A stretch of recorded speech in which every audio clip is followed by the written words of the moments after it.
Hi, I'm Rudy Maxa. Christmas in the Alps. What could be more festive? If you've ever dreamed of heading to Europe for a winter holiday complete with crafts markets and alpine snow, well, we've got a show for you. Next up, it's Christmas in Switzerland on Smart Travels.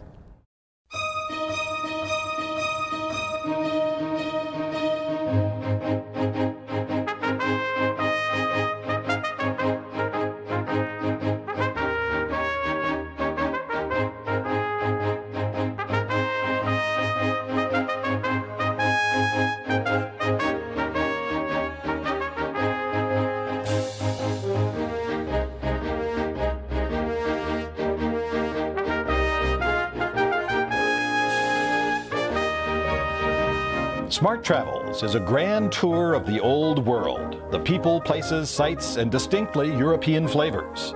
Our host is travel writer and columnist Rudy Maxa, Public Radio's original savvy traveler. Now, tips, trips, and secret places on Smart Travels.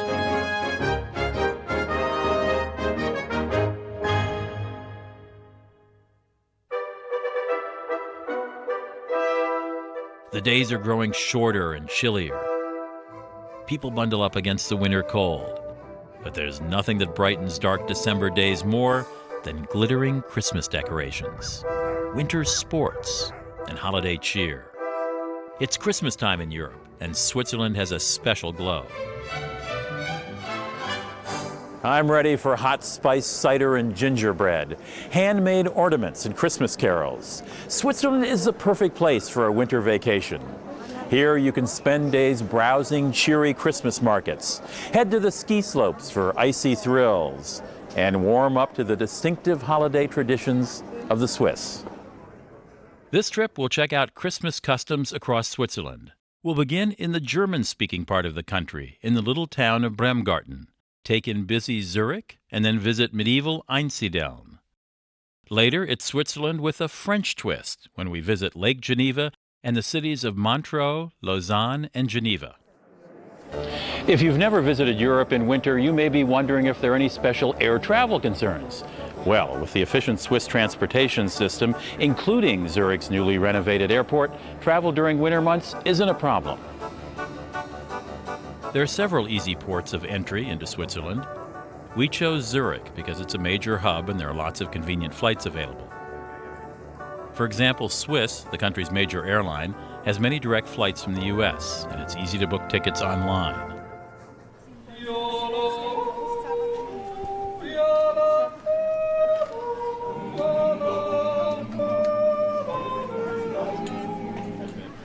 Our first stop is Bremgarten, a little town straight out of the Middle Ages and just 10 miles from Zurich Airport.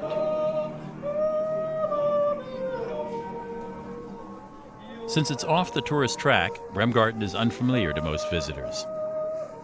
But it's popular among the Swiss for its wonderful Christmas market. No cars are allowed in Bremgarten's beautifully preserved old town. This has been a lively trading center since a Habsburg emperor granted it city status nearly 800 years ago. You'll find Christmas markets throughout Europe. In Switzerland, there is much a part of the holiday tradition as Christmas trees, chocolates, and St. Nicholas. They come in all shapes and sizes, from the month-long affairs in big cities to smaller weekend events in towns like this one. While there's a certain similarity to these markets, each offers its own special touches. My friend Anna and I quickly discovered that hot spiced wine, or Glühwein, is a staple of every Christmas market. You'll also find bratwurst and bakery items, as well as plenty of music and entertainment, some traditional, and some, well, perhaps a bit unexpected. I can't hold my hair and go, here I go, singing low, bye, bye, blackbird.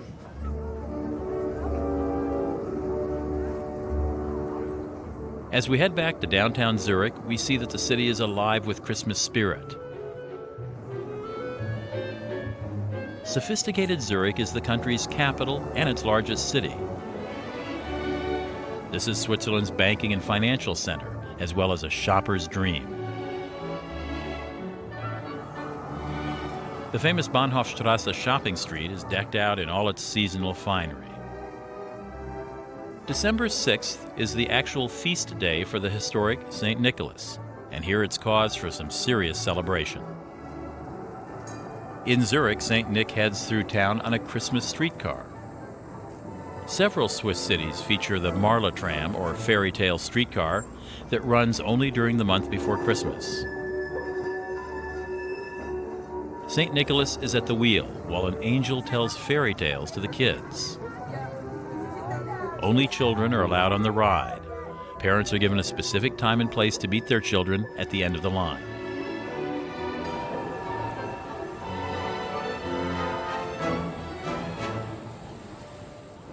Just as in most places in the world, Christmas here is truly a magical time for children. Little ones can find all sorts of special activities throughout the season, and it's fun to see how Swiss kids celebrate the holidays.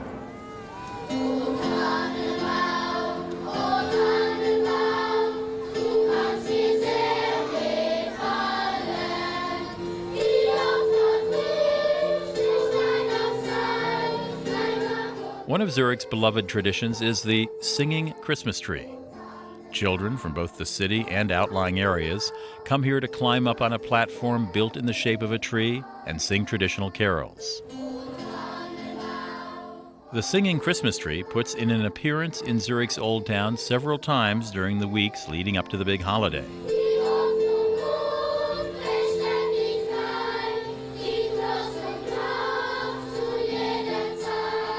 As the gathering crowds will attest, it's a smash hit with passersby.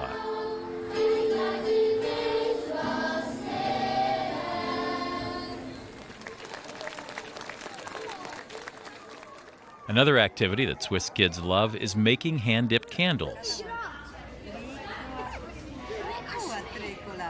Vendors set up little stands at various locations in the city where people can come to dip string into hot wax, building enough layers to form a candle. The melted beeswax is just as delicious smelling as it is fun to shape, and the kids come up with some pretty interesting creations. The tradition here is that children surprise their parents with their wax masterpieces on Christmas Eve.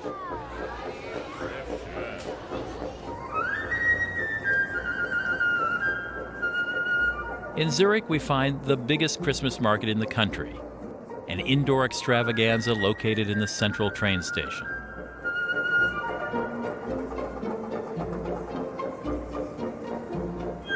The normally businesslike station exudes holiday cheer when more than 140 decorated market stands spill over with both contemporary fare and traditional gifts.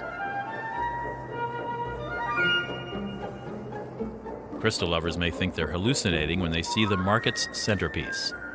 A 50-foot-tall Christmas tree glittering with more than 5,000 Swarovski crystal ornaments. The effect is nothing short of dazzling.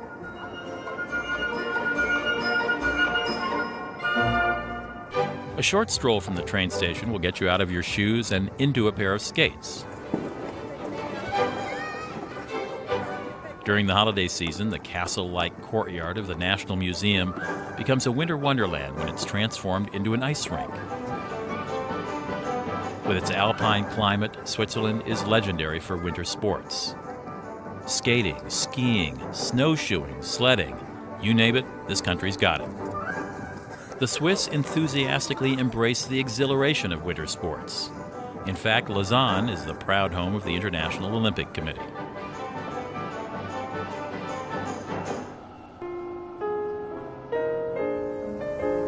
An elegant place to warm up icy toes is the Bauer au Lac Hotel.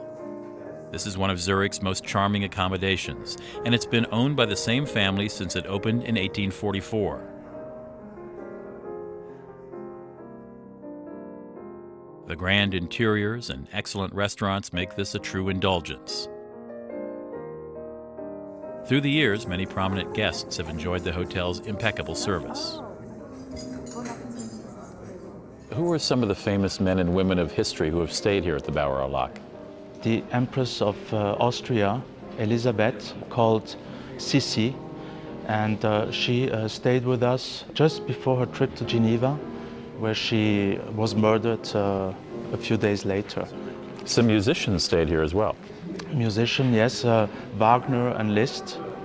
The two met here, and the famous Walküre was written here in this lobby right here.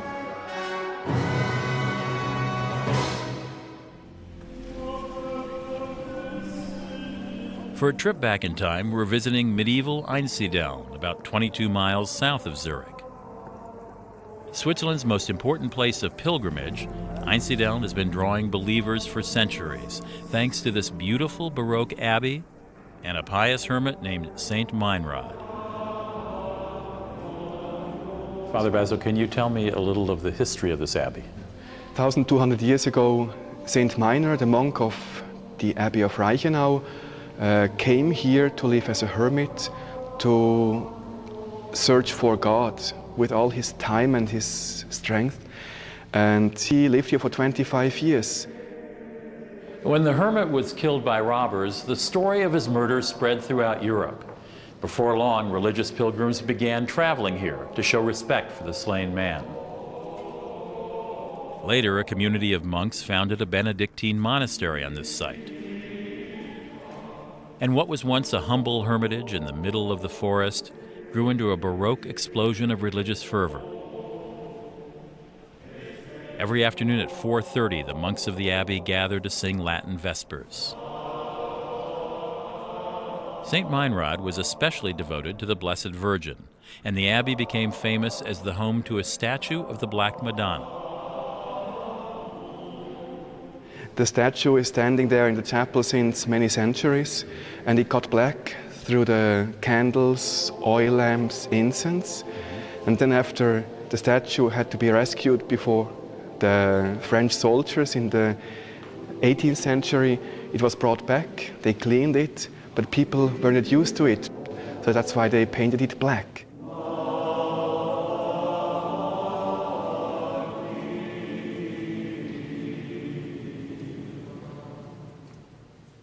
One of Einsiedeln's special traditions is gingerbread, made here at the Gold Apfel Bakery. This has been a thriving business since the late 19th century. While most of the pastries look quite delicate, the bakery's original bread has a real stick-to-your-ribs quality. Pilgrims visiting the town's abbey relied on it to sustain them on their journey home. This is actually a museum as well as a working bakery, and the kitchen's loaded with old wooden molds, unusual cooking implements, and heavenly aromas. Next, we're driving to Lake Geneva, nestled in French-speaking Switzerland. We want to investigate Christmas fun in the string of cities that line the lake: Montreux, Lausanne, and Geneva.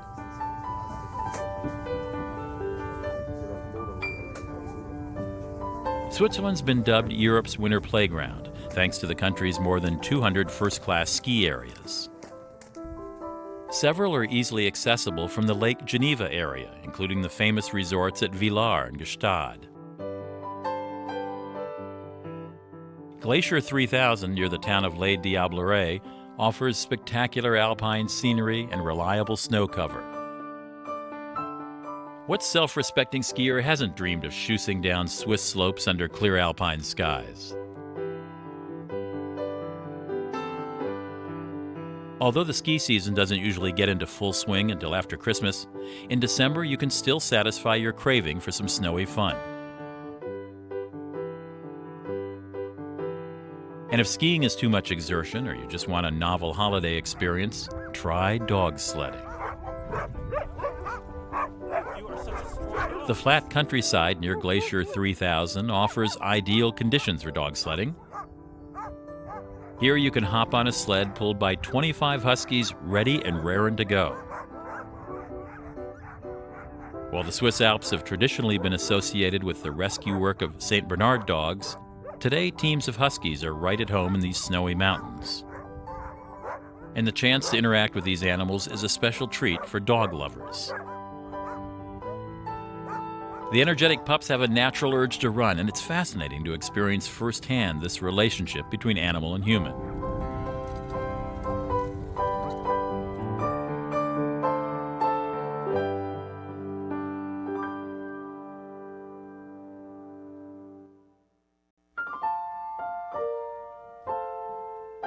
Montreux, Lake Geneva's chief resort, sits like an amphitheater on the shore. Though generally quiet during the winter, this week Montreux is jammed with visitors here to enjoy the city's famous Christmas fair.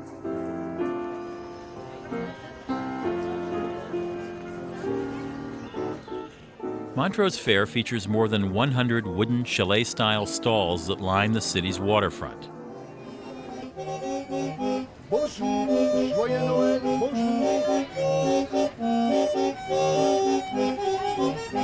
These colorful crafts have a more traditional, handmade approach compared to the modern gifts you see in Zurich. Among the thousands of treasures, you'll likely find lots of carved wood, ceramics, and of course, ornaments in all shapes and sizes. And for the food lovers on your list, the Montreux Fair is known for its delicious baked goods, smoked meats, and some very generous helpings of local dishes such as sausages, potatoes, and sauerkraut.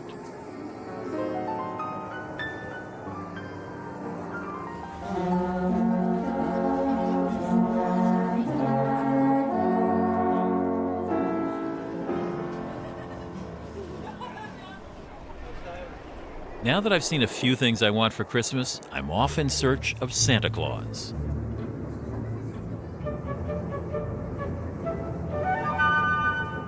A cog-wheel train departs every hour for the scenic mountain lookout of Rocher de Nez.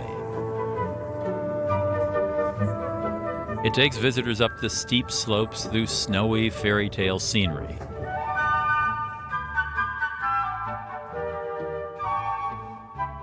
At an altitude of 6,500 feet, we're afforded a splendid panorama of the Alps. And tucked on the edge of this mountain summit, we find a little house that holds Santa's offices. Santa, known here as Father Christmas or Père Noël, listens patiently as the children share with him their most cherished Christmas dreams.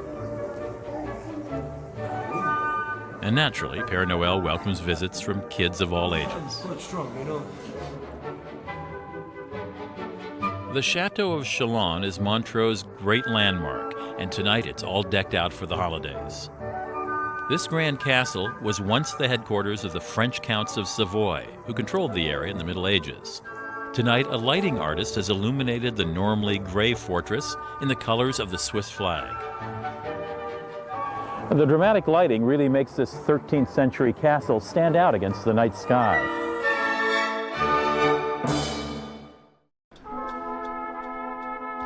Lausanne, perched nimbly on the north shore of Lake Geneva, may be Switzerland's most photogenic city. For centuries, Lausanne's been a popular destination for philosophers, expatriates, and exiles. The city gained a brilliant reputation during the Age of Enlightenment, when many prominent 18th century writers congregated here. Lausanne's social scene included such notables as Rousseau and Voltaire. When Charles Dickens lived here in 1846, Thackeray and Tennyson stopped in for a visit. And T.S. Eliot wrote The Wasteland here in 1922. Home to a major university, Lausanne has plenty of restaurants, hotels, and shopping. Switzerland wouldn't be Switzerland without chocolate. And Zurich Chocolatier produces tempting handmade chocolates using the purest ingredients. What makes Swiss chocolate so special? Well, Swiss chocolate is made from the best cocoa beans, and the secret of good chocolate is all in the cocoa bean. And what makes your chocolate special in Switzerland? Well, we specialize in very dark, not too sweet chocolate, which is also made from the best Criollo cocoa beans. The different beans have different flavors and different levels of acidity or bitterness. The best cocoa beans are not too bitter, but are very strong. At Christmas time, you'll find specialties like these chocolate Santas and nativity scenes. Always a hit with a chocoholic on your list, like me. The Cathedral of Notre Dame is Switzerland's largest church, and some would say its grandest. Each evening from 10 p.m. to 2 a.m., the cathedral's night watchman climbs to the top of the bell tower. There he calls out the hour from all four sides of the church, north, south, east, and west. C'est le guet, il a sonne 10.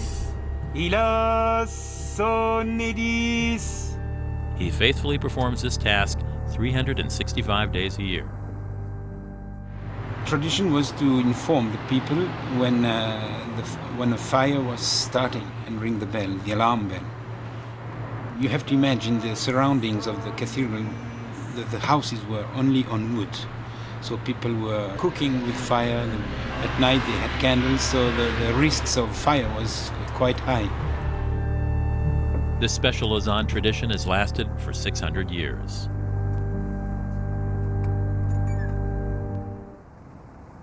Hotels in the Lake Geneva area tend to be on the pricey side, but you'll find plenty of selection. In Lausanne, a place to celebrate the holidays in style is the Beau Rivage Palace. The hotel's been a hit with glamorous types since the days when Gary Cooper and Noel Coward stayed here. Now, if you like the idea of staying right in the heart of downtown Geneva, you might consider the Hotel Edelweiss.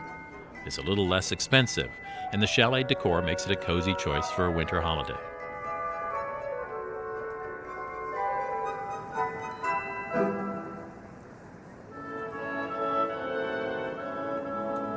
Geneva, Switzerland's second largest city, has long been known for its tolerance and progressive attitudes. The original home of the League of Nations, Geneva is also the birthplace of the International Red Cross. We're just in time to learn about Geneva's unique winter celebration, Escalade. This festival occurs every December to commemorate a historical event that happened here 400 years ago, the victory of Geneva's citizens over invading Savoyard soldiers. Escalade means scaling. In 1602, the Duke of Savoy hatched a plan to attack Geneva and return the Calvinist city to Catholicism. When the Duke's men attempted to scale the city walls using ladders, the locals defended their city with whatever was on hand: artillery, knives, and in the case of one woman, a pot of boiling soup. Yes, Madame Royan drove off enemy soldiers by throwing hot vegetable soup called marmite into the street beneath her window. Each year, the locals here don 17th century clothing and sip cups of hot soup in honor of Madame Royan's brazen broth.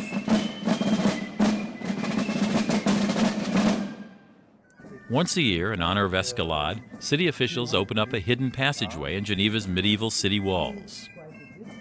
Well, in fact, as you can see, this is a way which leads in the wall system surrounding the city to a place where you can fight for the protection and the defense of the city. These days, Madame Royan's scalding soup is memorialized in a more tantalizing way, with kettles made from chocolate and filled with marzipan. Throughout the city, chocolatiers and bakeries create these chocolate soup cauldrons and fill them up with marzipan vegetables. And since tossing cauldrons from windows is no longer encouraged, the locals have developed a new custom. After a hearty dinner in a favorite restaurant, the children of the family happily smash the chocolate pots on the table. Then everyone joins in to eat the chocolate shards and candy vegetables.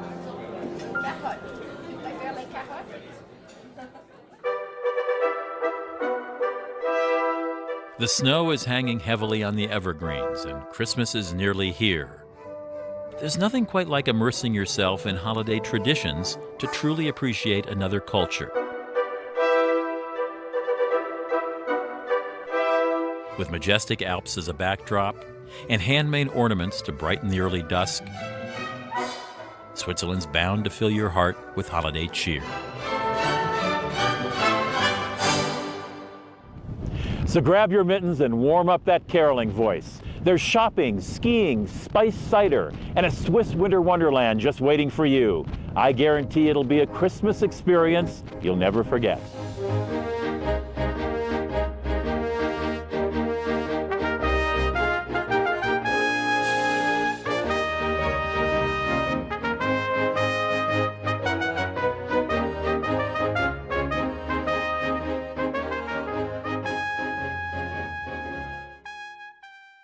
Hi, I'm Rudy Maxa. A trip to Switzerland is like a breath of fresh air. The lofty summits will make your pulse beat faster, and the glacial valleys will invigorate your soul. I'm feeling better already.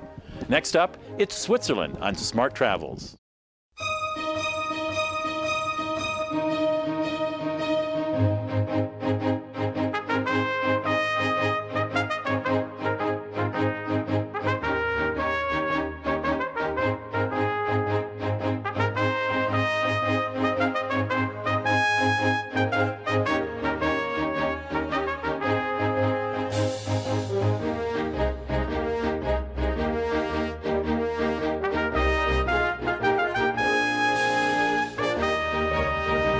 Smart Travels is a grand tour of the old world, the people, places, sights, and distinctly European flavors.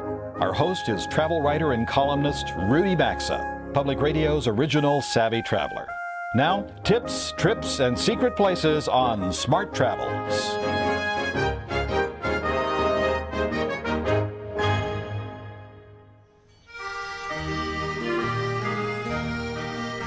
There are moments in the Swiss Alps when the mountains are so spectacular, the views are so perfect, and the chalet town so idyllic that travel posters pale in comparison.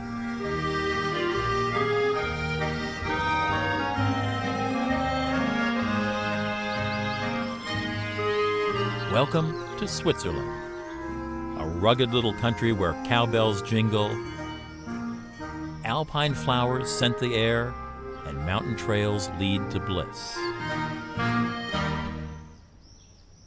Switzerland's an easy place to holiday. With a great tourist infrastructure and unparalleled natural beauty, this country's a magnet for hikers, skiers, bikers, and plain old nature lovers. And as if the scenery wasn't enough, the well-preserved cities brimming with art and culture are as fascinating to explore as the mountain passes. Small, landlocked Switzerland rests in the middle of Europe. We'll begin in the gorgeous Bernese Oberland region. With Interlaken as our launching point, we'll head to the resort town of Brienz, and then on to the scenic drama of the Schilthorn. Then it's off to vibrant Zurich for lots of shopping and a little tasty Swiss cuisine. Here in the Bernese Oberland, you get a concentration of rural Switzerland at its very best. Before the advent of tourism in these parts, agriculture defined life here, and its influence is still seen everywhere, from cows that dot the hillsides to local farmers baling hay.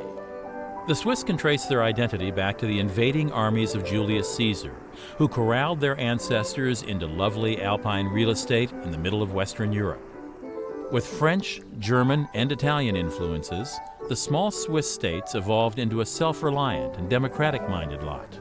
During the Middle Ages, the nonconformist Swiss clashed with powerful Holy Roman emperors.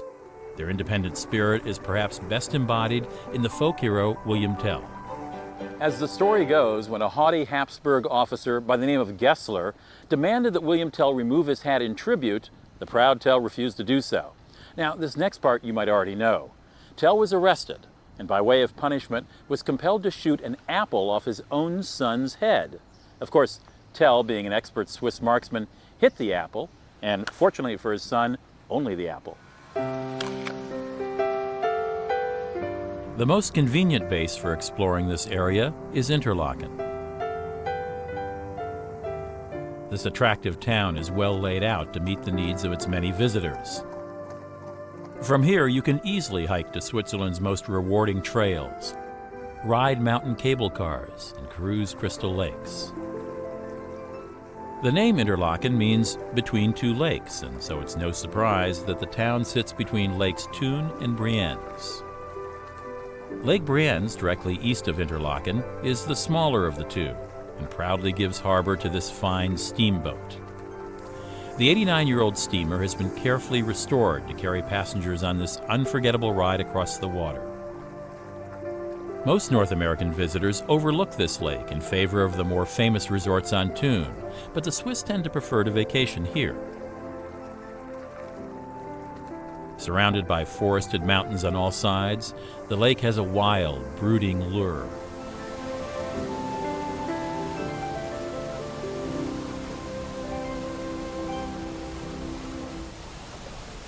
The boat docks in the town of Brienz. People have been living on this pretty site for the better part of 1,000 years. From town, we'll catch a ride on the Brienz-Rothorn Railway. Switzerland's oldest steam cog rail has been puffing its way up the Rothorn Mountain since 1892.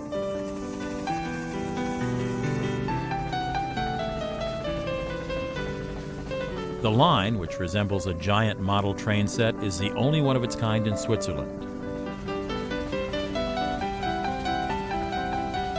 When most Swiss trains were electrified in the 1940s and 50s, railroad officials decided to preserve this one's steam operation.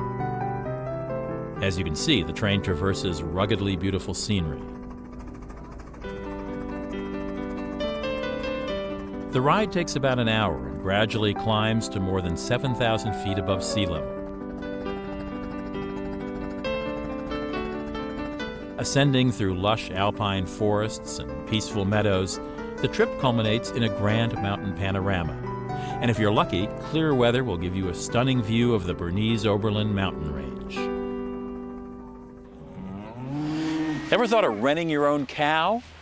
Well, if you love cheese, you may be interested in this novel program. To get a personal touch that store-bought products can't offer, you can actually lease a cow that lives in its own alpine pasture.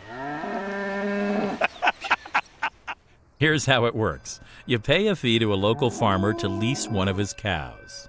But part of the deal is that you have to visit the cow at least once. Then, at the end of the season, all of the dairy products generated by your bovine buddy are shipped to you. Typically, that'll mean about 200 pounds of cheese, both soft and hard varieties, that you can collect in September and either sell or use as gifts. Back in Brienz, it's easy to see how the art of wood carving has put this town on the map. Sculpting wood is a centuries-old tradition in the Bernese Oberland. Early carvers took advantage of the area's plentiful forests to create a variety of interesting objects. Really, the boost for the industry was tourism. About 200 years ago, about 1820, the first tourists came, and the people in Brienz who had a really tough life before of that found out that they could sell products to them. A carver begins a new project by creating a plasticine model. When he has the model, he goes to the stock where we have the wood, then he draws the outer line, then he goes to the bandsaw, and then he saws, the profile. And after that, actually, the real carving starts. In the beginning, of course, he carves with big chisels and with a hammer we call Schlegel. Schlegel? Schlegel, huh? And as it goes, the chisel's getting smaller and smaller and smaller until they're really tiny, and they do just the hair, the fur, the teeth, and the eyes, and so on. And he also, in the end, stains and paints it. Switzerland's very famous for music boxes. We actually are quite proud of our music boxes we produce. Since about 1860, we produce music boxes in Brienz here. We are the only company in the world, I think at the moment, who produce boxes and mechanical parts beneath one and the same roof.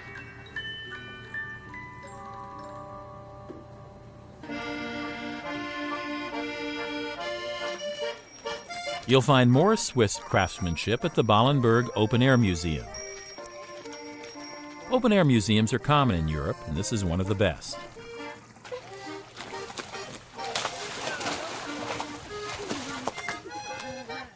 You'll see traditional houses and crafts from every corner of Switzerland. Many of the buildings were brought here for preservation because they were endangered at their original sites. You can peek over the shoulders of expert craftspeople and hear them explain time-honored techniques.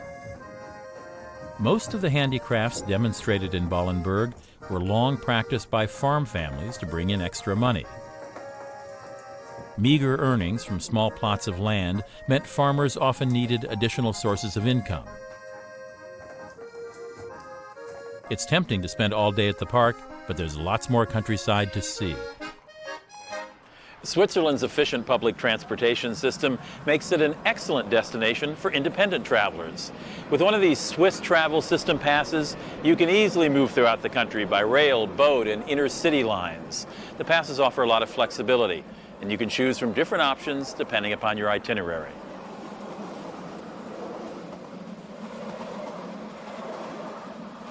Interlaken sits dreamily at the foot of some of the most famous mountains in the world, the Eiger, the Monk, and the Jungfrau. To get a closer look at these giants, we'll head from Interlaken out to the Lauterbrunnen Valley.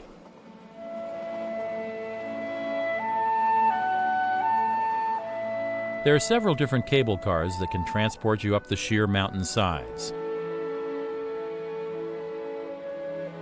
We're heading toward the Schilthorn Peak. Our cable car soars over the breathtaking panorama of the Lauterbrunnen Valley, with its sparkling waterfalls and myriad mountain trails.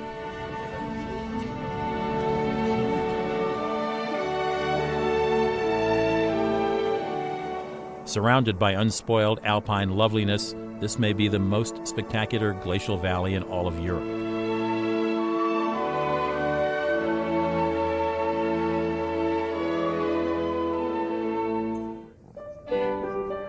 The cable car drops us in Mürren, a charming resort town with, you guessed it, unbelievable views. After the First World War, a steady stream of British tourists made this a popular winter destination. Now it draws visitors year-round. Cars aren't allowed in Mürren, so it's a haven of fresh air and alpine serenity.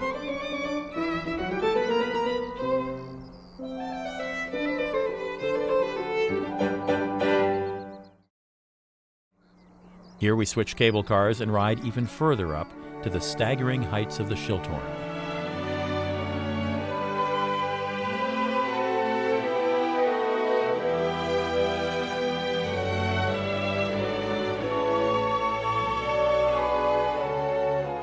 Across the valley, the area's three great peaks stand out in all their glory. Eiger means ogre. Monk is, well, monk. And Jungfrau means maiden. According to tradition, the monk protects the maiden from the advances of the ogre.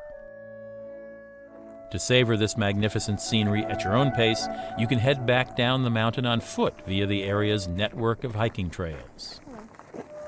A few things to keep in mind when exploring the Alps. Be sure to wear sturdy shoes. Also, it's best to wear several layers of clothing since temperatures will drop as you reach higher elevations. And take along sunglasses. Bright sunlight reflecting off snow isn't only annoying, it can harm your eyes. People who are sensitive to heights may experience drowsiness or headaches at higher elevations, but the symptoms almost always disappear on the way down.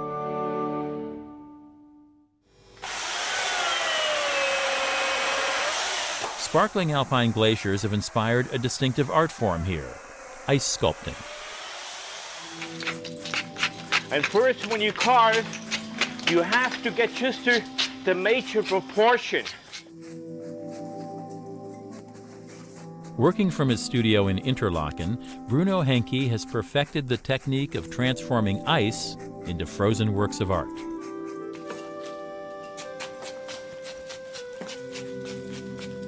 Bruno, how did you get started in ice sculpture? Well, you see, since I'm a pastry chef, and 90% of all the ice carving around the world, there are pastry chefs or head chefs. You know, of chocolate, the sugar, whatever you take, stone, wood, each one material is so interesting, and you're really into it, you go for it. I inspire myself of the nature. Look at around here, beautiful place. And then the hardest part of ice carving, once you have the major cut done, then you have to bring the bird alive. In addition to supplying sculptures for formal banquets, Bruno displays many of his pieces at an ice museum on the top of the Jungfrau. As you stroll back past the flower-framed doorways on Interlaken streets, a bit of accordion music may catch your ear.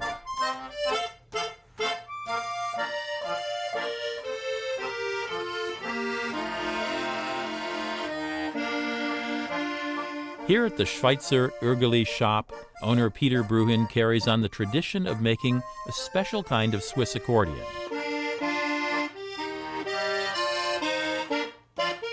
Accordions were invented in Austria and brought to Switzerland in the 1830s.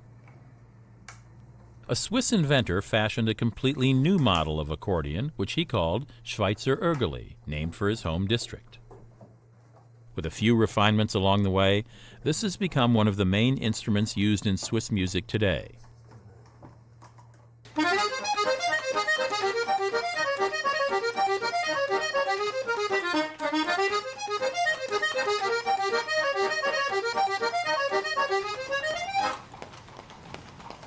Interlaken has lots of hotel options, but if you're in search of serious indulgence, you'll find it at the Victoria Jungfrau. Done up in a richly ornate style, the landmark property has played host to everyone from the King of Siam to Mark Twain. When the 19th century elite made Interlaken a superstar on the spa circuit, this was where the beautiful people vacationed in style. As engaging as Switzerland's geographic wonders are, they're just a part of what this country has to offer. The urban centers that punctuate the Alps are fascinating in their own right. We're off to check out the city scene in Zurich.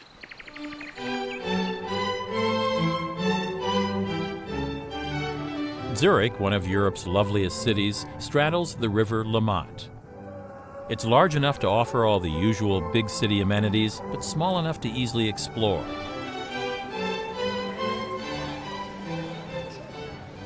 Because Switzerland was neutral in World War II, it avoided the bombing that devastated much of Europe.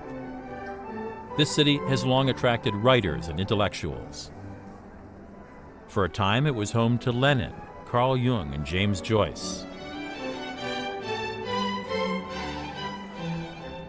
And in 1916, here at the Cabaret Voltaire, a group of artists and performers started the Dadaist movement and stunned the art world with their anti-establishment works.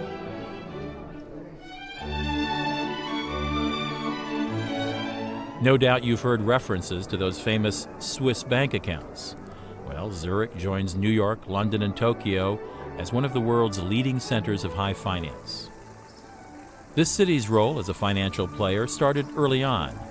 There was once a Roman customs house here in Lindenhof Square. As a convenient European crossroads, Zurich's fiscal future was bright. During the Middle Ages, Zurich's merchants built up tremendous wealth. And by the 14th century, the workers' guilds had edged out the nobility and taken control of commerce. A religious leader during the Swiss Reformation popularized the motto, "Pray and work." It would have a lasting effect on the city.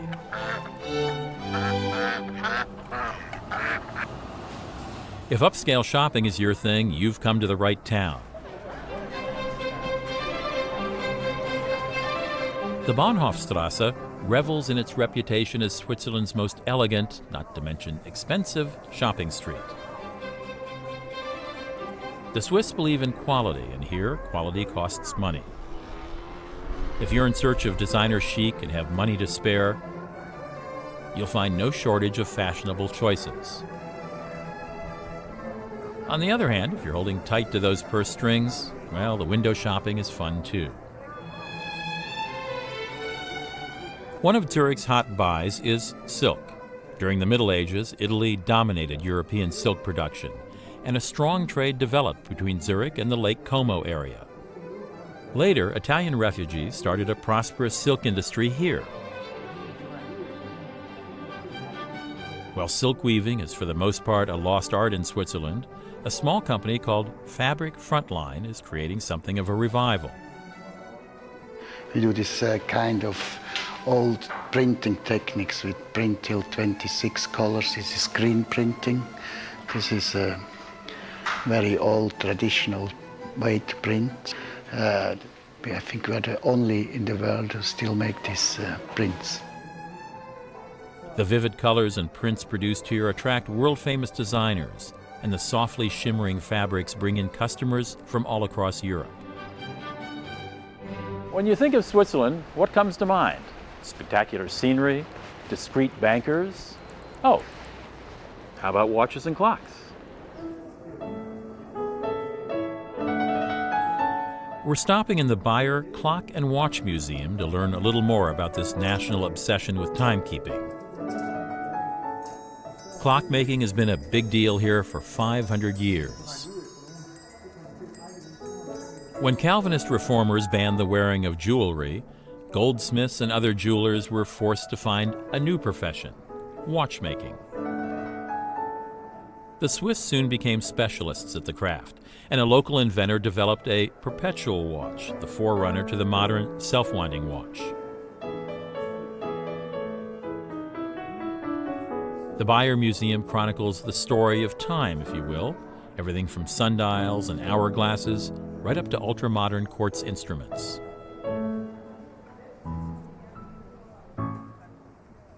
Our home in Zurich, the Hotel Ambassador, is a 10-minute walk from the Bahnhofstrasse. This boutique hotel is a favorite with business travelers. Built late in the 19th century, the Beaux Arts-style building features the elegant ornamentation that was so popular in Paris at the time. But modern renovations place it firmly in the 21st century. Public transportation is the fastest and most convenient way to get around Zurich, and the city's trams are easy to use. After buying your ticket at a designated ticket machine, be sure to validate it before boarding your first tram. Trams work largely on the honor system, but inspectors do make spot checks and fines can be steep.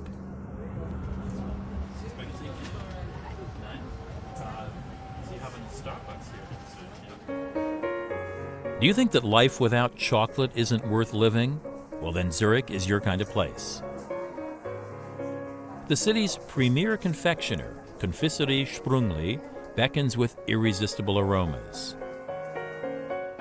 One of Sprungli's specialties is their truffle of the day, which they sell for only 24 hours. They don't produce a big amount so that it can really sell all the truffles at the end of the day. These are the Luxembourgerlies. It's the sweet that made Sprungli famous, worldwide famous. They are crunchy in the beginning, and then you come down to the cream, and then it's very soft and sweet. The Swiss began making chocolate in the mid-1800s. With plenty of dairy cows and innovative recipe refinements, they succeeded in producing the mouth-watering products on which the Swiss have built a worldwide reputation. But Zurich's gastronomical delights extend far beyond the cocoa bean. When it comes to food, the Swiss make the most of their German, French, and Italian roots. One of Zurich's classic restaurants, the famous Kronenhalle, also serves some of the best cuisine. What began as a modest beer hall 150 years ago is now a local institution. And it offers the best views in town, of artwork, that is. No need to visit an art museum when you can see original works by artists such as Marc Chagall, Joan Miró, and Georges Braque, all from the comfort of your own table. Supposedly, a number of painters during their starving artist days traded their work in exchange for free meals.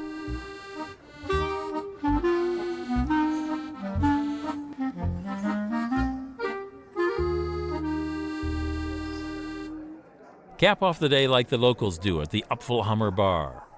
This dark, low-beamed pub has been a beloved Zurich institution for more than 200 years. According to tradition, if you can swing up and wriggle your way through the gap between the beam and ceiling, then your beers are on the house. And that's one way to stay in shape for scaling those Alpine summits.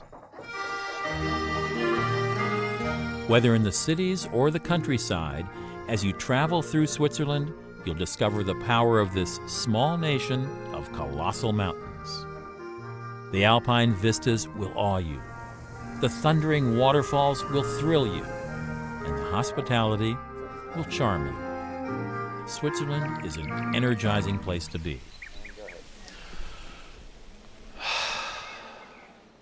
Just breathe in that mountain air. Why, it almost makes me want to yodel. Nah, I'll spare you that. Until next time, I'm Rudy Maxa. Auf Wiedersehen, au revoir, and ciao.